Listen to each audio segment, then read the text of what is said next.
There are some very complex crimes out there, but when it comes to gold, usually the complexity is how you get it in this form. But what I'm about to share with you is undoubtedly one of the most unusual gold heist stories you'll ever hear. Let's explore.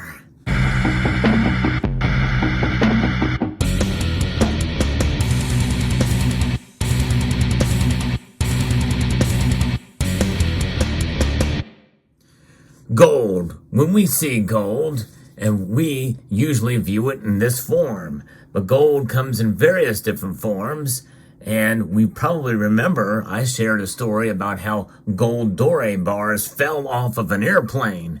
Now, I don't think that was in relation to a heist, but doré bars are unrefined gold bars.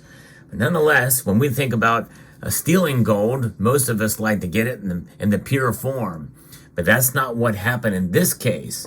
Several members of the community have made me aware about a very interesting, very complex story here about how Western Australia police have seized 30 tons of gold.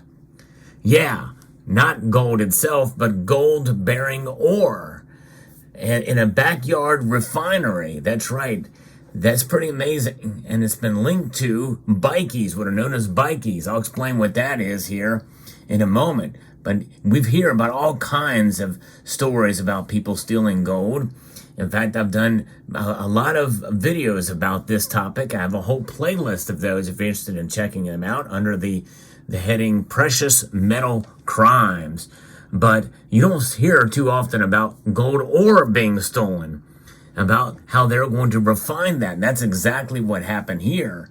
Police have charged 20 people with a total of 56 offenses in a 3-day Calgary operation as part of a crackdown on outlaw motorcycle gangs. Western Australia police say they have busted a backyard gold refinery in Kalgoorlie. I'm probably not pronouncing that correctly, but seizing more than 30 tons of gold-bearing ore that was allegedly stolen from the region's mines. Kalgoorlie is a very famous and popular and huge gold mining region.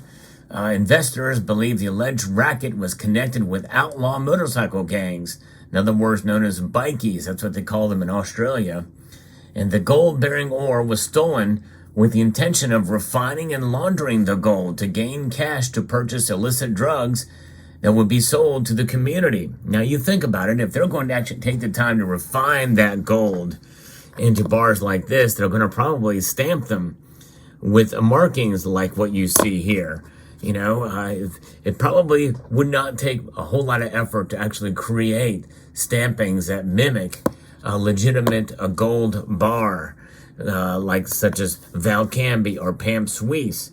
And so they'll legitimize them, serialize them, and send them out and sell them in order to get money to purchase illicit drugs and fund their operation. Police arrested and charged 20 people with a total of 56 offenses over 3 days, including alleging they possessed stolen or unlawfully obtained gold-bearing ore and were in possession of a firearm and illicit drugs. You wouldn't think about it and about what it would take to actually produce that much ore and to refine that gold. That's got to be a fairly sophisticated operation to put that together. Yes, indeed. It comes amid a broader crackdown in the state of bikie gangs after the state government said at the end of last year it planned to toughen anti-bikie laws introduced in 2021 that are already the strictest in the country. So that's the back end of this. But to find illegal gold mining operation is quite intense, or illegal gold refining operation is quite an intense venture. And I've never seen something like this tied to a biker gang. It's got to be one of the most unusual things I've seen. By the way, if you enjoyed content like this, where I provide you the latest news on precious metals, which includes precious metal crimes, this is the place to be. I hope you will consider pressing that like button down below. And also, if you could subscribe to the channel, you will be notified of the latest content that makes its way across your device.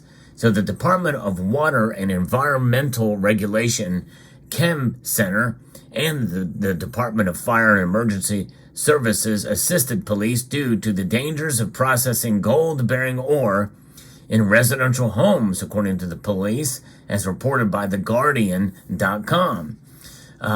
Detective Inspector Adrian Valletta said that while businesses involved in gold extraction had established safe processes and control measures, those engaged in backyard improvised extraction processes expose themselves and neighbors to increased health risk from the chemicals. And the very strong chemicals are needed for this, and it is quite scary, the risk that would be exposing to kind of like a meth lab. It's pretty crazy indeed. But nonetheless, this operation was not only important to protect the community from those extraction related risks, but to prevent the stealing of the end gold product, which we believe was being laundered to obtain cash to fund the purchase of illicit drugs such as methamphetamines to sell to the community, Valletta says. Yes, indeed. So this is a different type of Breaking Bad for sure. Western Australia's Minister for Police, Paul Papalia, accused outlaw motorcycle gangs of greed and said this particular case was selfish and idiotic, but rather complex, I tell you.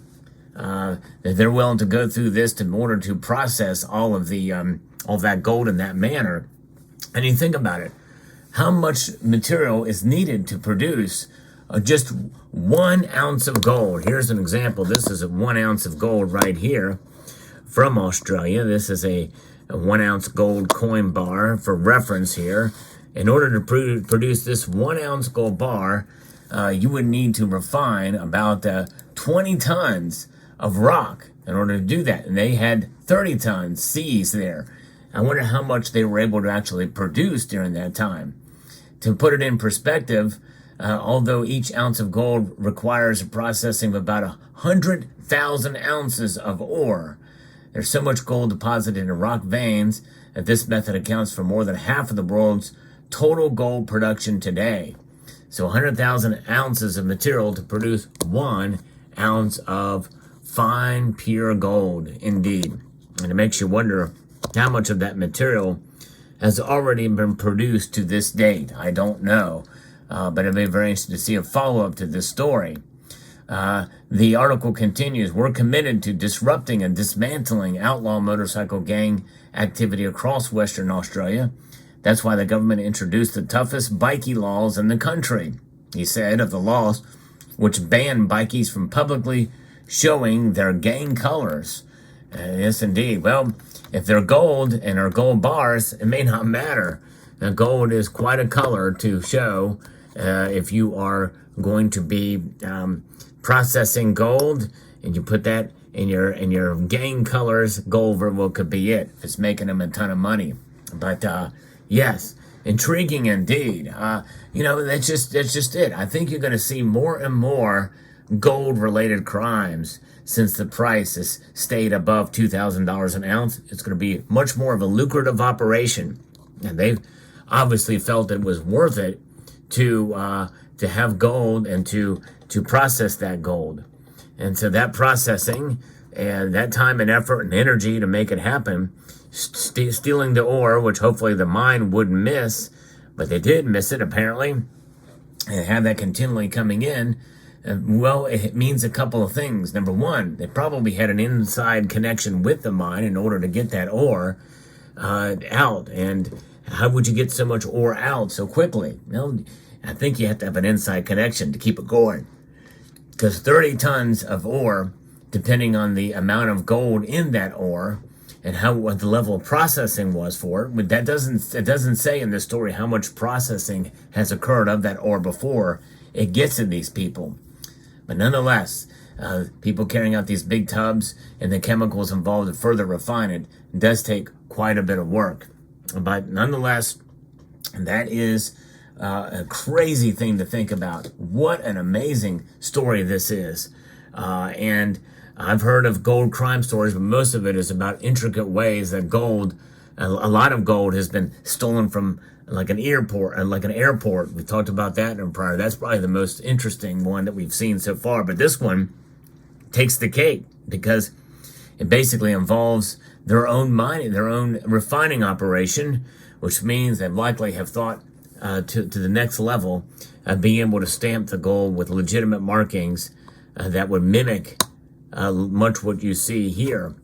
And if that's the case, well, then there you go. Then they've got something that is pretty much foolproof, but not anymore. It's been seized, it's been found out, and somebody's going to be headed for trial and maybe even jail. These bikies and these bikers, and if you live in Australia, let me know if you're familiar with these biker gangs. But nonetheless, there it is. I think they might be better off just going out into the deserts of Western Australia and Central Australia and doing their detecting and finding the gold themselves and just doing it the old-fashioned way. But either way, one illegal activity in order to feed another illegal activity, they're going to try to find the easiest way possible, the path of least resistance. But they found the path of least resistance may not always be the best, so they do the path of the least resistance without detection. Although that's a lot of ore, and they have been detected. So let me know what your thoughts are down in the comment section below. Hope you found this video informative, insightful, and educational. Thanks again to the several members of the community who sent this story along to me. And I want to extend a multitude of gratitude to you for taking the time to watch and to encourage you to please rate, share, comment, and subscribe.